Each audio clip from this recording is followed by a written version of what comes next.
Today we are talking to Miss Alicia Hatcher.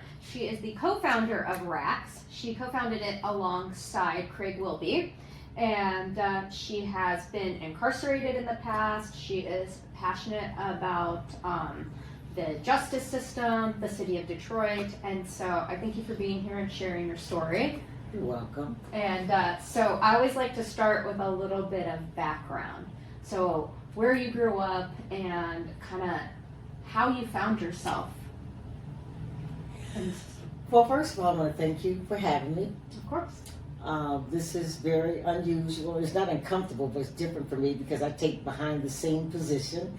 I like just being behind the scene. It works best for me. Just moving the engine and making things work smoothly. I'm into order and protocol, and that's what I do, is just be behind the scenes. So I'm doing it because you asked me, and I really adore you, and I appreciate you supporting us. You're very supportive of our platform, and that means a lot to me. So I'm extremely busy, but I elected to get off my roller coaster to come and just support your business. Well, thank you so much. You're welcome. I believe that, I think every conversation we film and share will bring attention to RAKS, and it will bring attention to the larger need for education in the city and support of people who have been incarcerated, justice impacted, as we like to say. Okay. Back to your question. Yes.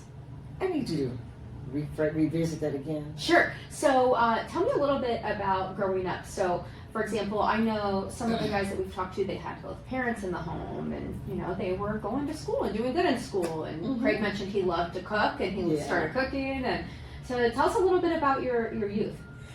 Okay. Talking about Alicia is so unusual because I'm always talking about everyone else except Alicia. So You're a giver. You're a giver. It's not. Yes, you don't want to talk about yourself. I never talk about myself, so that's interesting.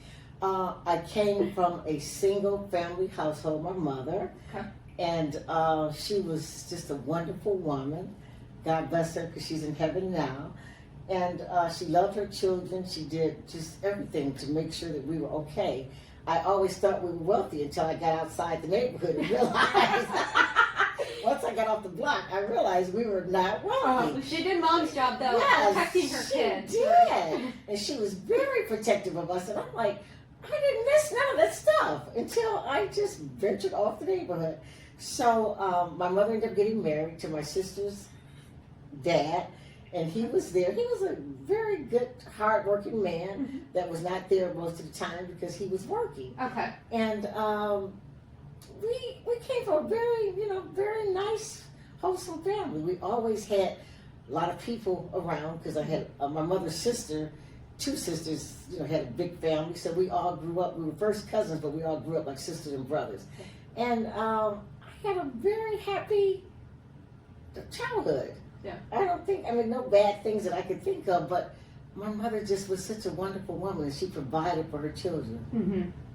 And at what point did you kind of start to venture off on your own, we'll say? Right after high school. Yeah. Yeah. So you were a good kid. Yes. You were a good kid. I was considered a good kid. I did not like school. I liked gymnastics. I like roller skating. I've always been a very social kid. The Girl Scout, the Brownie. I was always in clubs and doing stuff. Just going to, back then it was recreation centers. Yeah. And I was always at the rec. I was just very active. And roller skating was just a huge part of my life. I love that. And after high school, I started venturing off into the world. Okay. And meeting people. I started giving parties. That's back in the disco days. So my boyfriend and I was that in the city? Yes, okay. City of Detroit. And we were called David and Alicia. And David and Alicia did all these events. And we started, branding ourselves. I didn't know nothing about branding yet, but making a name for ourselves. And we gave some very, back then, upscale parties. And I started meeting all these people from, out the neighborhood. Yeah. And things just, my greed set in. Okay. Wanting more than my mother could provide then. And that became a green-eyed monster, I could say. And then I started doing illegal activity. Back then they were calling it white-collar crime. Okay. Doing the credit card thing and doing the writing the check thing and that thing just snowballed. Yeah. That's all I can say once I think about it. It snowballed, the greed got bigger, I should say. And I started wanting things because people in that circle had more things than I did because I was a girl from the hood. Yeah. And again, I did not realize I was in the hood until I stepped outside. So I wanted more things, and I just started doing things that was illegal. Just, making money with the paper game. And I was very smart in college, so I ended up, I was getting paid for doing the BEOG grants, the FAFSA grants. People were paying me to do that. I was always smart with numbers and paperwork. Yeah. And then when I was in high school, my grandfather ran the number business.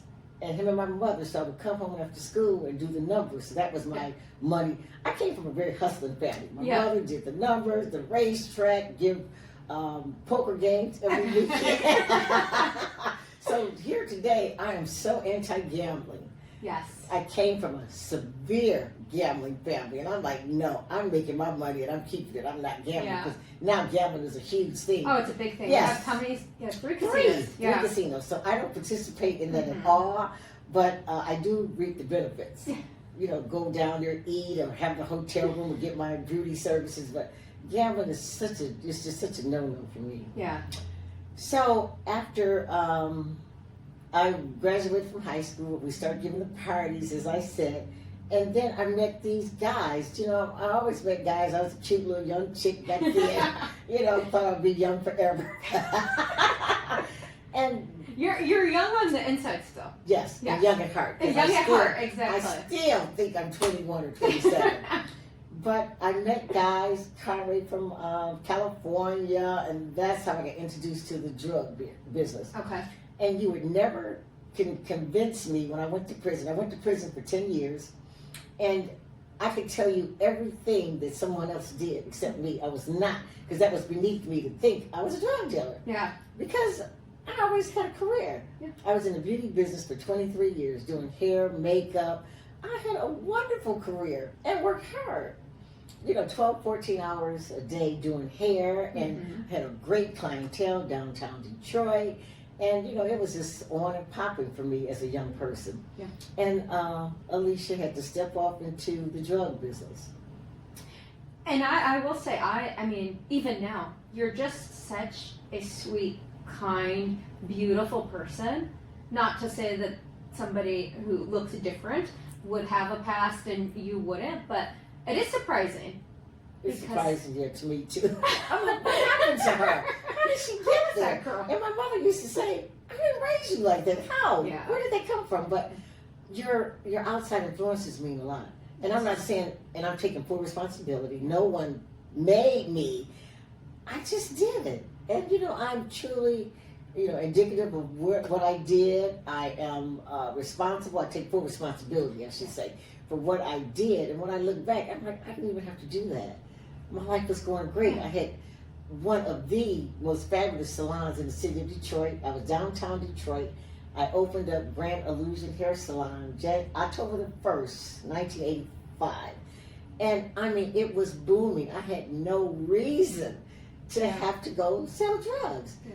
But in my mind, I said I didn't sell drugs. My whole story, long story short, I was in the middle. I introduced the buyer and the seller, and all I did was put it together.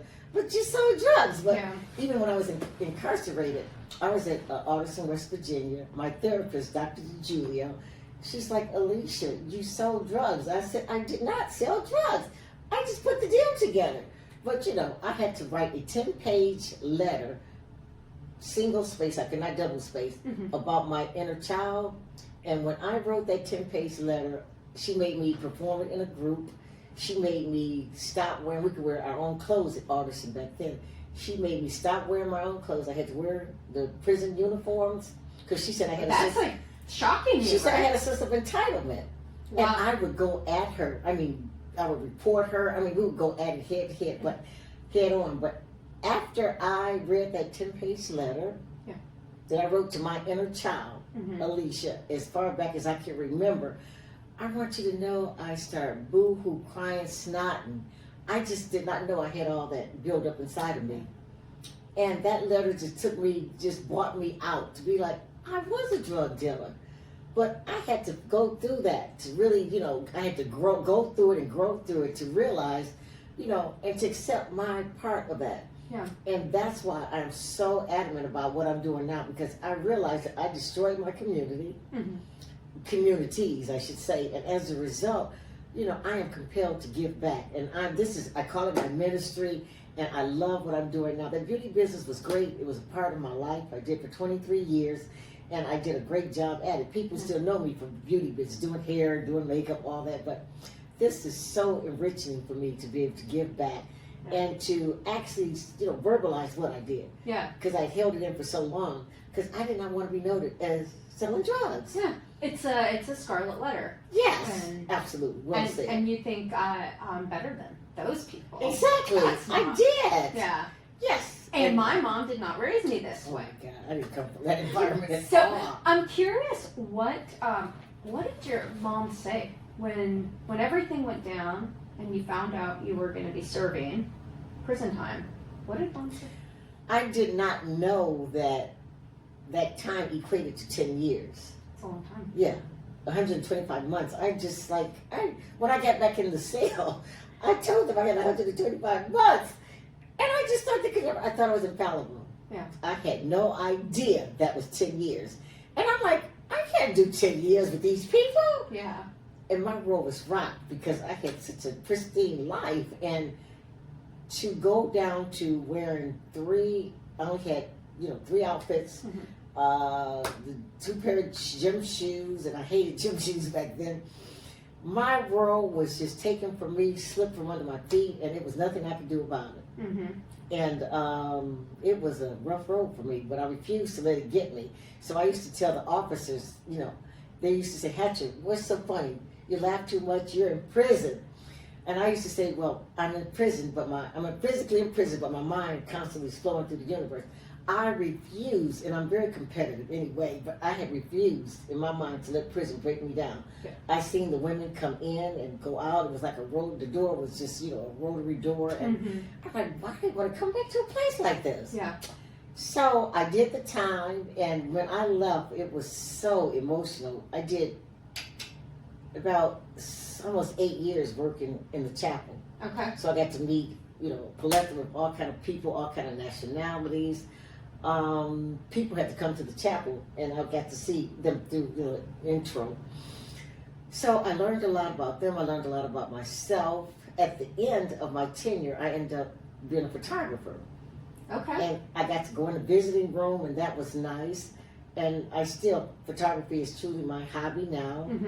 And I took the horticulture class, and I learned about flowers and gardens and herbs. And matter of fact, I was doing the garden right by the visiting room. I got one of the premier spots. What I did not like is when I went to prison, they said I had a white girl's job. Okay. It's so racist in prison. It's unbelievable. I could not believe. Share a little bit more about that, because that's something people don't realize. They said, I was fortunate I had a white girl's job. And a white girl's job because the black girls they throw in the kitchen. Okay. And a white girl's job, I was a unit clerk, which I worked with the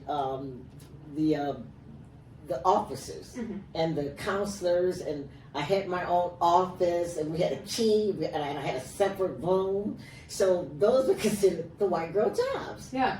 And it was crazy. And they were trying to convince me that I was not black. They thought I was Dominican. Everything you can imagine but black. Wow. Because of how I talk, how I act. And that used to bother me. I'm black. Right. In prison, they would call me light skinned. I'm not light skinned. I'm black. And I could not believe that I had to fight for who I am. Verbally fight, not physically. Yeah. But they did not believe me. Is your mother white? Is your dad white? Somebody had to be white in my family. I'm so serious. I did not know that racism was so overwhelming. In prison. I'm like, in prison, I thought everybody was the same. But well, it's kind of an equalizer, right? Like, you would think, but you're it's not. stripped of all your rights. Yes. And To me, the next step to me would be in my grave, because you stripped. I used to call it a human doing instead of human being, because we had to do everything they said to do, and you cannot really live your life. So it was a very humbling experience. I got past the embarrassment, because I used to say, how am I going to face all these people when I get out? Because, I was in the beauty business, and I was with all the people that, was high affluent people. I had a very, pristine clientele of people. And I just, I said, I'm going to go somewhere else, which I did. I went to Chicago, I went to California, I went to Atlanta, but I ended up back in Detroit, and I'm so glad because there's no place like home. There's no place like home. Yeah. What do you think drew you back? My family. Yeah. Yeah, my family. I'm very family oriented. My friends, and I just wanted to be home. Mm-hmm. And I'm just so glad that I came back home. Yeah. Well, Yeah. you're doing amazing stuff in Thank the city. you. During your time while you were incarcerated, were your mom and stepdad and family paying you visits? Because I know some people, their families aren't able to. I got great visits. For a while, I didn't want visits because I just had to live the life there. Mm-hmm. And I think people make a huge mistake trying to live out here when you're in prison. They're two completely different worlds. Yeah. And I had an extremely supportive support system when I was in prison. And it costs to be in prison too. And people think because you're in prison, everything is paid for. 3 hots and a cot is what it's called. But it costs to be in prison. And one thing I did not have to worry, I constantly got money coming in. Mm-hmm. So I never had to go without that because I was very good to people while I was out. And what was the money for? To buy food. They have food, but the food sucked. Okay. So to buy food, to buy, off commissary. I'm sure you heard of commissary I've heard of before. commissary, and Yeah. I did a little bit of reading, and one woman in her article, she was saying that feminine hygiene products Yes. you need to purchase. Everything. Really? Yes. Which that's such a Toothpaste, basic deodorant. need. Yeah, everything. Okay. Everything. Makeup, gym shoes, jogging suits, and Christmas was really our ideal time. We had all kind of cute little stuff for Christmas. So they had specialty items, and they asked you, what do you want? You could do some suggestions. Mm-hmm. And I used to always use my commissary. You get a limit, $165 a month. Okay. So I would have my family or friends send money to other people so I could get more stuff. And my heart is big. I used to buy girls jogging suits, gym shoes, just because I had the money. Yeah. And you'd be surprised that some people get nothing. Wow. This is odd thing to think about because I would have assumed that feminine hygiene products and toothpaste and shampoo are like standard, right? We need those things. They're not like optional. So what did women who did not have access, did not maybe have money to purchase tampons or pads or whatever, or shampoo, like what did they do? Well, you could go to your counselor and Okay. she would give you, knockoff stuff. Mm-hmm. But women pretty much look out for each other. Okay. Yeah. They would give you stuff, but, small, in small quantities. But everybody had what they needed, just the basics to get by. Yeah. And some, out here, some had more than others. And you could tell the ones that had more. Mm-hmm. And we had mail call every day. So you get to see who get the yellow slips. People sit back and watch, oh, you got yellow slips. So what's the yellow slip for? Money. Oh, okay. So they don't know how much is on the yellow slip, but during mail call, you get your mail, but you get the yellow slips. And the yellow slip is like, cha-ching! That's the money. It's so crazy.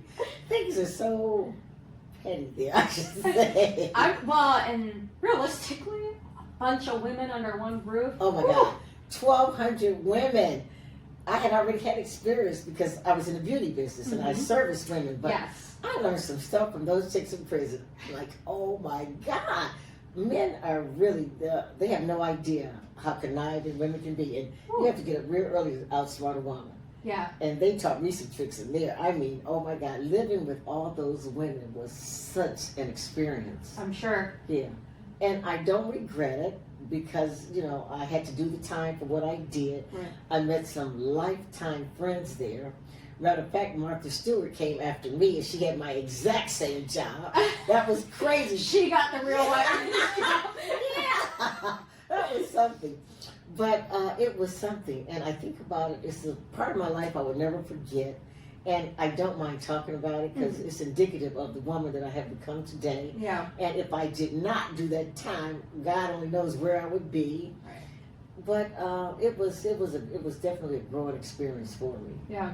And when you got released, what was your sentence exactly 10 years? Yes. Okay. So you served all your time.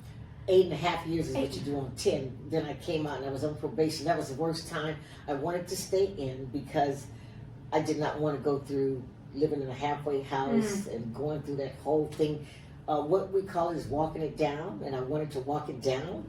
And my counselors would not let me walk it down because they had put in a new rule, a law that anything over 5 years you had to go through the transition. But that was the worst part of my time, going through the halfway house. Okay. Because again, it's not something you're used to. You're living with a bunch of people, and it's not maybe at the standard that you would want. No, it was not, right. So I got through that, and then I had to go through probation, and they sentenced me to 2.5 years probation. I only did about a year because my probation officer said that, I really didn't need all that, so she let me do it by calling, and that worked out good. I met some really wonderful people, and they always ask me, how did you end up here? Because I was different from the norm, and the norm is our sisters of all ethnic groups speaking of Bionics or just did not have the level of sophistication that I had, and I never felt that I was better than anyone because I slipped into the same, group that they slipped in. So, we all just made mistakes. For sure. We had to pay for, but I still could not understand how these women, the door, recidivism is very real. Yes. And some people have it better there than they have it, out here. They don't have to think. They don't have to pay bills. They don't have to take care of kids. And you just live your life. Yeah. That topic comes up a lot in the RAKS meetings where the honeymoon period of, okay, you're getting out and maybe people are helping you out, taking care of you if you're lucky enough to have that support system.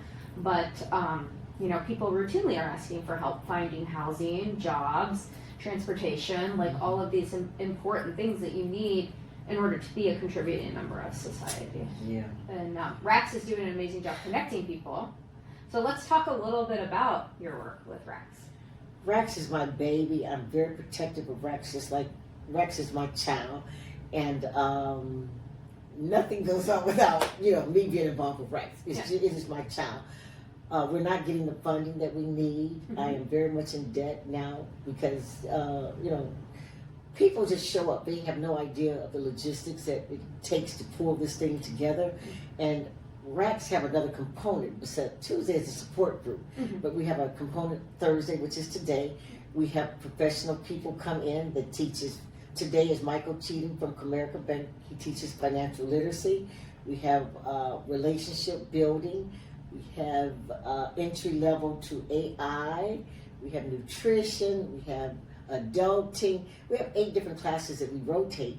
And this is all to help build them back up and get them acclimated back to merging back into society. Because our client base is justice impact, which concludes the family. It's not just that person. It's families that's been going through, that's been dealing with justice impact. But our client base, it's not all juvenile lifers, but that's pretty much. It's a lot of juvenile. It's a lot. And our clientele consists of 30 to 60 years in prison. Yeah. And you've seen that. You've heard the testimonies. Yeah, absolutely. And we are going to be talking to a couple people who have served 47 years in prison. Yeah. And we even have some people who have been wrongfully convicted. Correct. And served 47, 37 years. Correct. And, but yeah, you guys are doing the work because as far as I'm aware and what I've talked to other people, there's no prisoner reentry program. Right. So when a person gets out, you're pushing them out of the nest. Right? Yes. And so they may have a support system, they may not. And so you're doing the work to help themselves and not wind up where they were. Yes. It's very trying, it's very consuming. If I don't pull myself back, I will be burnt out. And I've been burnt out before when I was in the beauty business. So I understand being burnt out and how important it is to protect my peace. Yeah. So I know when to cut off. I know when to, step back. I have to, and I told you I'm very introverted outside of work because I call this my ministry, and it just does not stop. Yeah. The need is overwhelming, to say the least. And right now we're seeking funding because we're on a shoestring budget, meaning our personal funding. Right. The Gilbert Family Foundation is the only group that has come up and given us a stipend, and I thank them for that. But we're constantly, we're in a grant-driven world now. Mm-hmm. That's a shot in the dark. Yeah. We did numerous grants, but we have not gotten out one yet. Okay. And getting funding is at the top of our list. We need funding so we can really, do the things that we really want to do. Yeah. Housing, like you said, is number one. Mm-hmm. Job, workforce development, and it's just so much. It just does not end with this group because they need everything. 30 to 60 years, our clients just need everything you can imagine. Clothes, car, just everything. So, not to mention the overwhelm that they feel facing a world where, we just saw how quickly from 2023 to 2026 AI changed everything. Absolutely. And imagine, I can't even imagine. I can't imagine, no. Someone like Mr. Fitlow that just came home about 8 months ago, been gone for 60 years. That's not, that is, I think he William always Hunt. has the hat. Yes, Right, yes. William Hunt was his name, 60. Okay. Went in at 19, came out at 80. It's. Then we just had the gentleman that I just met a couple days ago. I went to Sato for the first time. He just came home after 50 years. And I invited him to come here. I said, I just want you to come. Yeah. His sister brought him, and I don't know if you were there when he did his testimony about the mental. He wakes up 2 o'clock in the morning. Yes, I do remember that. He just did 50 years. And it was like, wow. But he has such a jovial personality, and he did not lose his joy for life, his lust for living. But he told me, he needs help. Yeah. And, that's very understandable. And it's good he knows to ask for help. Absolutely. Because sometimes we can find ourselves in situations where we get ourselves deep in whatever, or we find ourselves somewhere and we don't ask for help. Yeah. But that's what RAKS is here for. Absolutely. And you make it so clear at every meeting. Thank you. I love the work you guys are doing. I think it's so uplifting to the city and the residents, and it's cool to see. Thank you. We're striving to get more women in. Yes. And we finally have a loophole now to get women. I've been asked to go to Huron Valley to speak. I'm looking forward to that.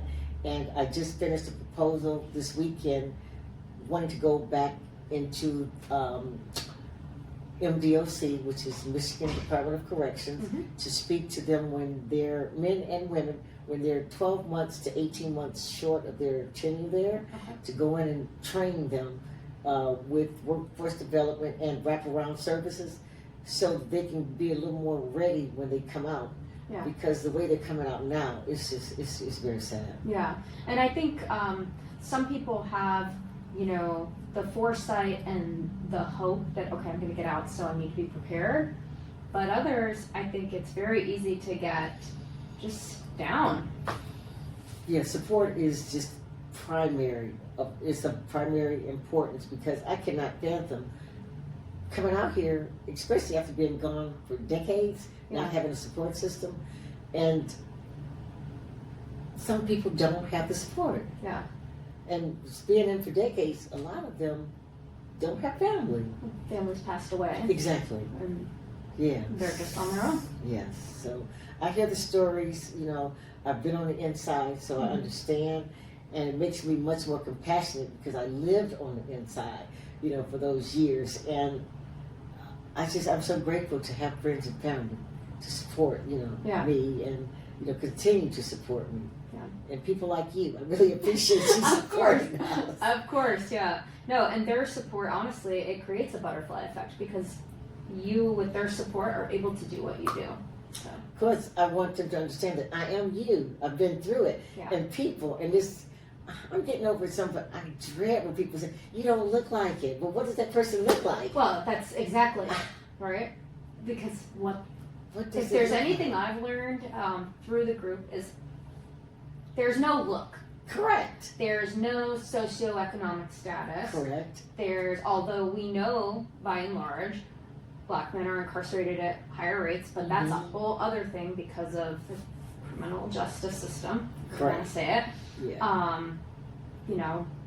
But by and large, there's no one look. There isn't. And I get that posed on me so much, especially from the males too.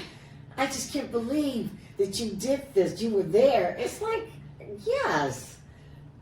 Because I think they want to think, she's so sweet. She's so cute. I am sweet. You are sweet and cute, but sweet. you're sweet and cute. You made a mistake and you paid the price, right? But what look is that? Yeah. Martha Stewart and I were at the same place. Does she have a look?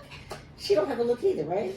She definitely doesn't have the look. Right. But whatever the look is, you know. Yeah, but it just, I don't like that because I don't like to feel like I'm superior to anyone because I'm not. Mhm. I made, very bad choices. And I think that look stereotype is perpetuated by a lot of the shows that we see, like National Geographic, Women Behind Bars, and yeah. they always show the worst things. You're getting 30 minutes or 45 minutes of a 24-hour day. Yeah. And so You're right. people draw their conclusions off that. Yeah. Yeah. Yeah, the look, everybody have their own view of how that person looked. And I was there, I lived with all kind of women. I embraced them all. But that look just bothers me, but that's just the human perception. Yeah. Of how you're supposed to look or act or talk or speak. I wore those uniforms for, all that time. I was there living with the people. I made the best of a bad situation, due to my bad choices. And thank goodness I prevailed from that. But Yeah. I'm never going back there. I know you're not supposed to ever say ever, but I'm not doing none of that stuff to cause me to go back there. Yeah. It was very hard for me Mhm. to adjust to that lifestyle. Yeah. And now that I look back, I'll never forget that I was there, but it was like a dream now. Mm-hmm. Yeah. So, when you got out, what was the first thing you did? Well, when I got out, I felt like a fish out of water. Okay. I got out. And can you clarify the date range just so that Yes. we kind of have a concept of how things changed, right? 'Cause I got out October the 1st. And it was, the holiday was coming up, my birthday, and all these glorious holidays. I just felt like I didn't fit. okay. I didn't want to go back, but I wanted to go back. That was my comfort zone. Everybody was just, showering me with stuff, and I did not want all that. I remember Thanksgiving. I was living with my sister. It was Thanksgiving. All the family was over, and I stayed in the basement because it was overwhelming to me. Yeah. This cell phone thing was overwhelming. I'm like, why do y'all have to have these phones all the time? The phones was ringing all the time. I did not like that. I just did not like the fast pace. Mm-hmm. And even here today, one of my favorite places to go is the market. Yeah. And I like going by myself. I like to go through every aisle. That is my form of solace. It's time alone. Mm-hmm. And just, that whole commissary thing, looking in the window. So that's just one of my little idiosyncrasies. I love going to the market. Yeah. But when I came home, I was trying to find myself, and it was not like I thought it would be. Yeah. I thought my life was going to just go back into where I was, living my glamorous life, and I was in for such a rude awakening. People didn't treat me the same. Mm. People, I just did not. It was not an easy transition for me. Yeah. Was there anything that you think helped you? What are the primary things that kind of helped you in that transition that you think could help other people? The family and friend support. Yeah. That was so, so important. That people knew me for who I really was and not for the mistakes that I made, Yes. the bad choices of going to prison. When I got out, I felt like I was stigmatized. Not I felt like it, I knew I was stigmatized. And You know, people's perception is that you don't look it, but as soon as they hear it, they go, oh. yeah. Okay. And then you have to deal with people whispering behind your back, people telling somebody else. And that's why I was very firm, and I still am firm today about telling my own story. Because someone else is going to twist it around and, Exactly. give you a completely different, it's a lie of what they think happened.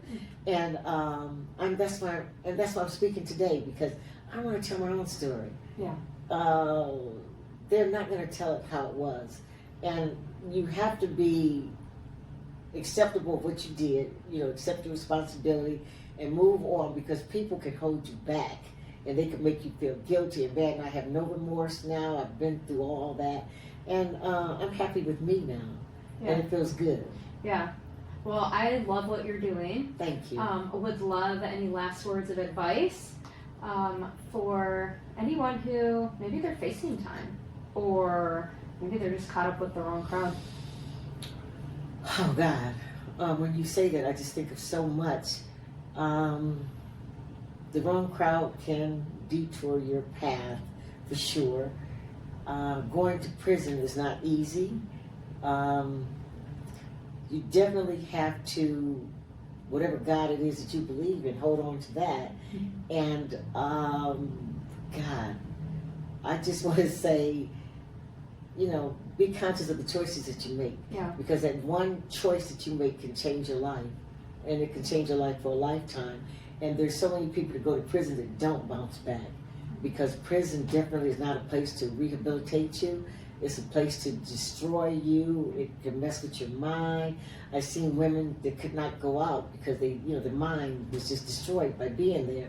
And you have to have a strong constitution to make it through prison, because every day is just a vicious cycle, and every day is repetitious, and you're just not being yourself. You're being a human doing and not a human being. Yeah. So I just would definitely say be conscious of the choices that you make.